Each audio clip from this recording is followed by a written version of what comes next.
Yeah, so just going to do a kind of a coverage. This is going to be a little bit less about NuVector, which is our security platform for containers and Kubernetes.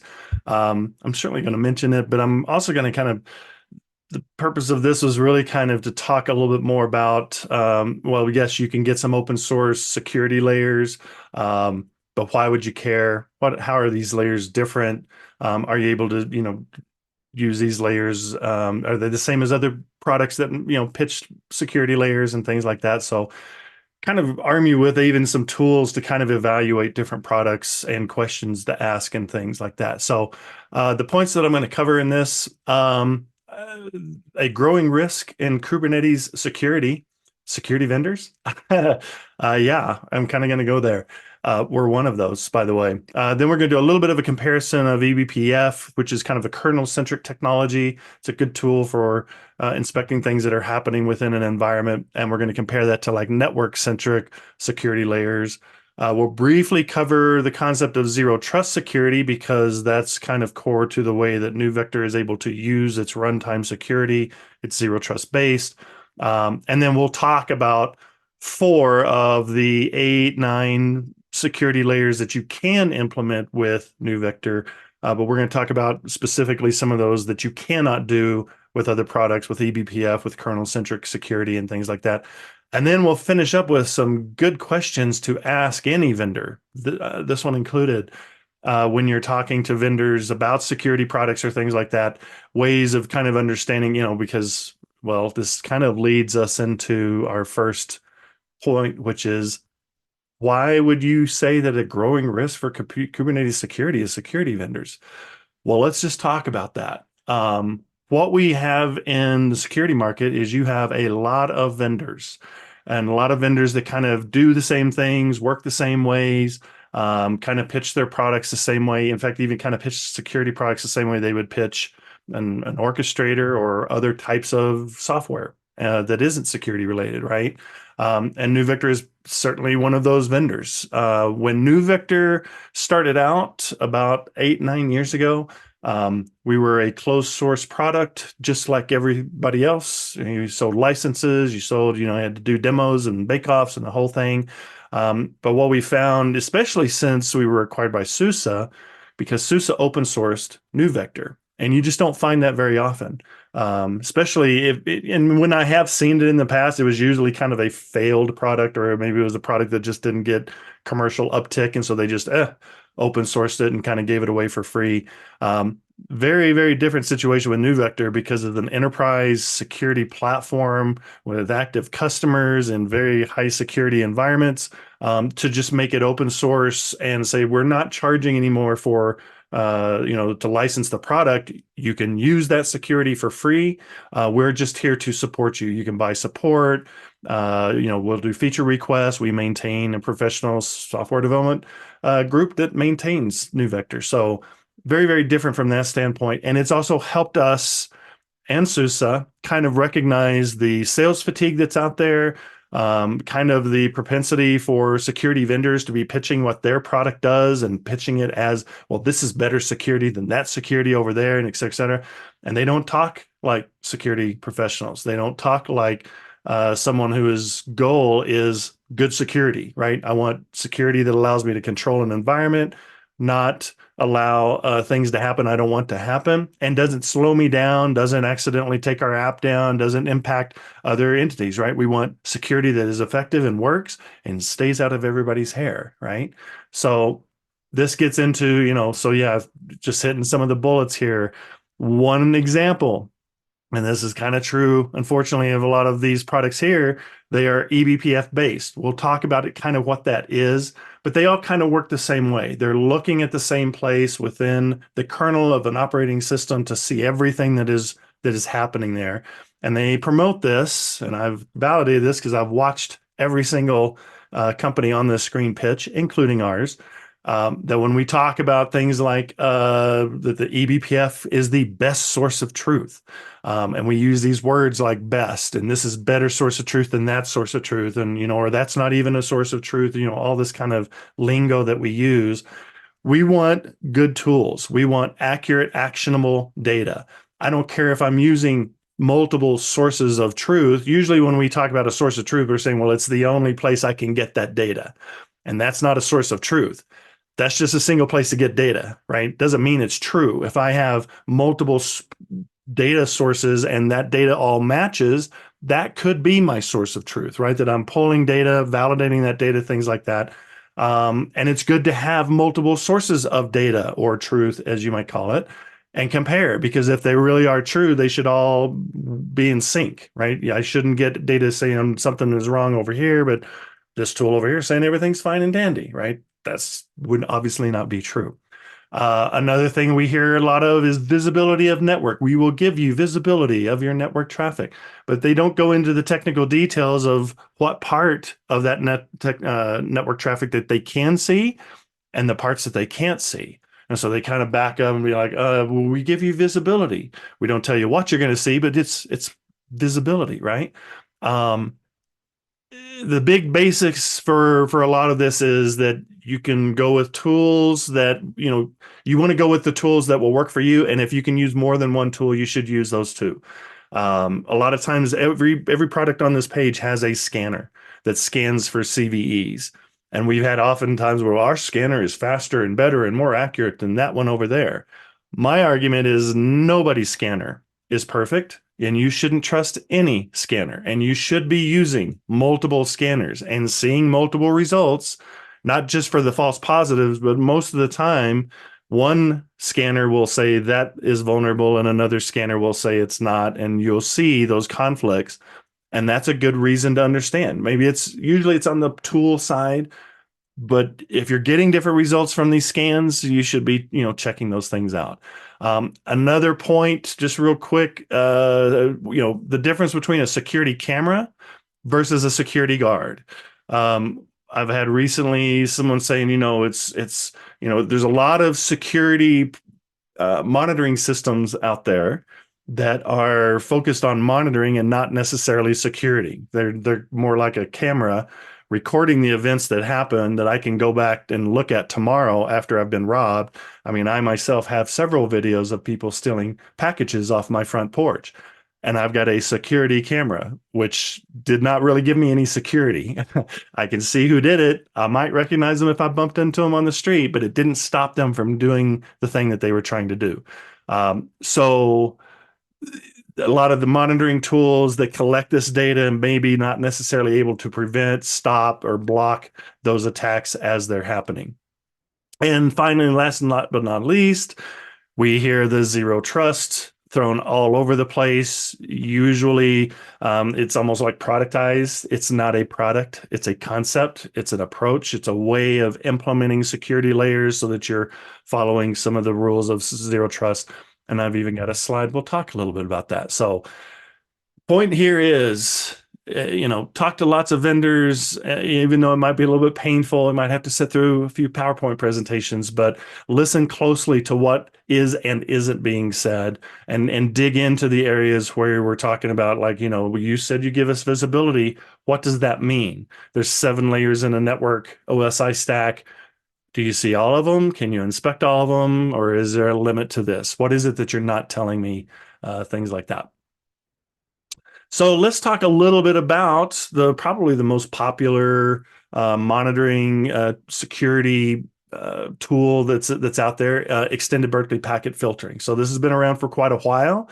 It is a super cool tool. It's a super easy way to get information from the kernel. Traditionally has been used for like monitoring and debugging and when are things executed and what order are they executed at the kernel of the operating system. So a lot of visibility at a very, very granular level, right? Very, very technical.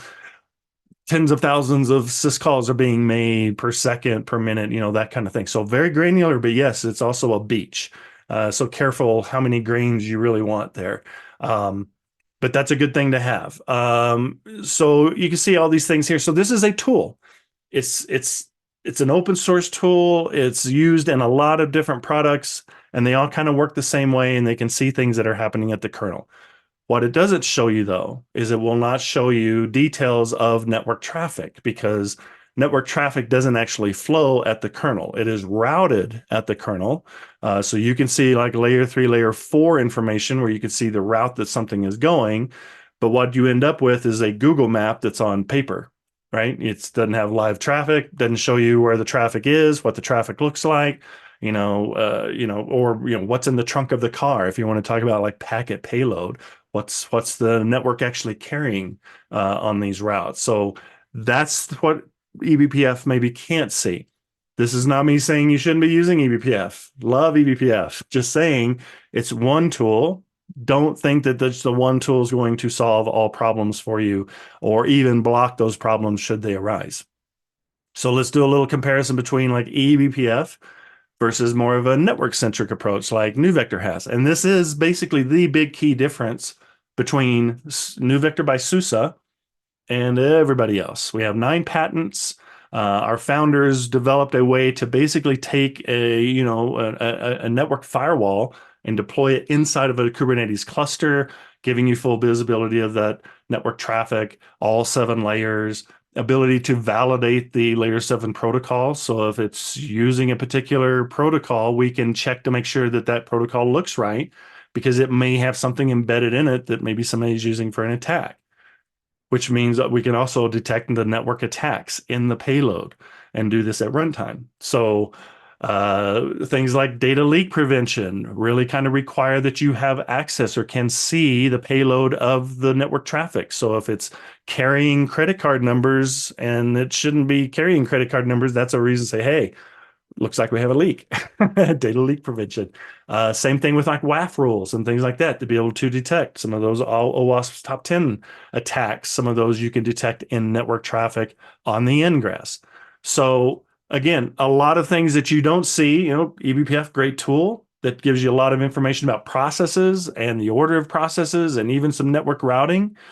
And then NeuVector, because it uses the VNIC as a source of truth, is able to pull in additional information about the network, the traffic, what's in that traffic, is it valid, are there any threats in it? We can do packet capture, things like that. Things that you can't do with eBPF. So again, different tools, different information that you're able to glean from that.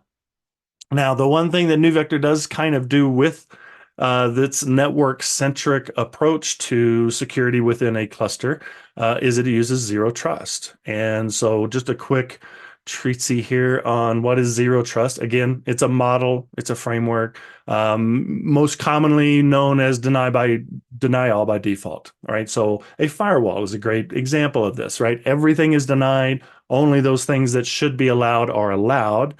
And that's it. If it's not an allowed network connection or if it's something that's not allowed, you reject it whole. So it's always based on allow rules.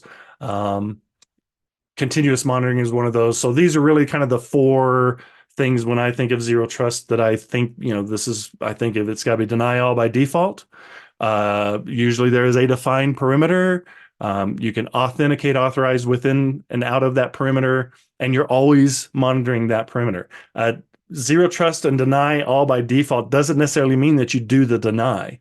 You can allow something, note that it's a violation, and then monitor it, right? So it's the fact that you're aware of it and the fact that you know the violation happened, you don't always have to block something. As long as you were able to trap, identify, and continue to monitor it, then that's perfectly legal in the world of zero trust. Do we allow X to execute that? It can be applied to lots of different things, not just networks and firewalls, but can also be applied to things like data center security, physical security. If anybody flies through an airport, you go through zero trust every time you go through TSA. That is a zero trust model. Deny everybody by default unless you have a ticket and a valid ID and your ticket flies within that certain time period, and that will allow you in. It's not, if you're like a no-fly list, that is not zero trust. That's using a signature to identify individuals. So it's not deny everybody except on this list. It's we allow everybody, but we're going to check the list and block those people on this list. So anything that's signature-based, matching. In fact, I think we even have, yes, we'll jump to this one. Threat signature matching. versus zero trust controls. Basically, anything that is threat signature matching is using a list. Could be CVE list. It could be the DLP that I was talking about, where we're matching credit cards, right? We're allowing all the traffic until we see something that looks like my Amex card, right? Then we block it, right? So we're using a list for all of these kind of things. Even the Kubernetes admission controller is kind of more of a list-based way of checking things. We're going to let all the images in except for the ones that fail certain checks. Zero trust controls, especially within NuVector, are firewall policies, runtime processes. Even, RBAC is a good example of zero trust. But these are always deny everybody unless you are allowed, unless you have permissions, unless you have the permission to establish a network connection and things like that. So that's the big key, right? Signature based is kind of using signatures or a database or something to compare things to. Zero trust is deny everybody and only allow those things that maybe are on the list. So it's more of an allow list based versus for a deny all by default versus allow all by default, but deny individual things, right? I know that could be confusing. All right. So Hey, the, Tracy. yes, sir, Tracy, we've Ron. got about like 2 or 3 more minutes just to give you a little time check, okay? I'm perfect on time.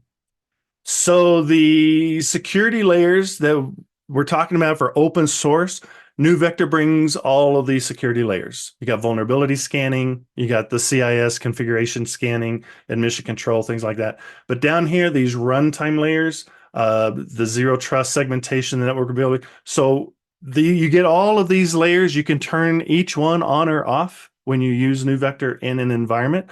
But the key I wanted to bring up here is this right here. So these in yellow, you cannot get with Aqua, Sysdig, SNCC, StackRox, Lacework Wiz, all of the aforementioned eBPF centric kind of security tools. eBPF centric security tools will not be able to see the network traffic to the level that they can do threat detection, data leak prevention, the WAF sensors that I talked about, or that zero trust segmentation, which is essentially two security layers in itself because it's being done at both a process and a network level. So those are the open source, runtime, zero trust security layers that are free to use anytime. Download them, put them in your toolbox. Even if you're using other products, our goal is to improve your security, and you can do so with this tool, and you can use it with other tools. You can use it with Istio, you can use it with Aqua, etc. It's okay to use other tools that gives you additional security layers. And last but not least, questions to ask security vendors.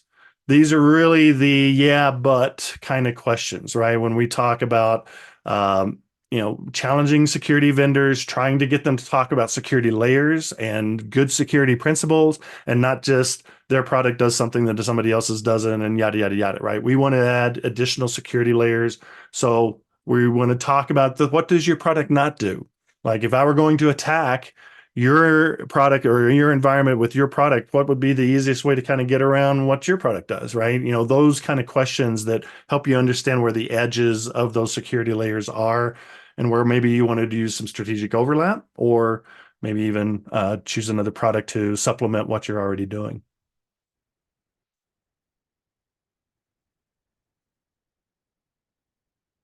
Ron, I think Excellent. we're there.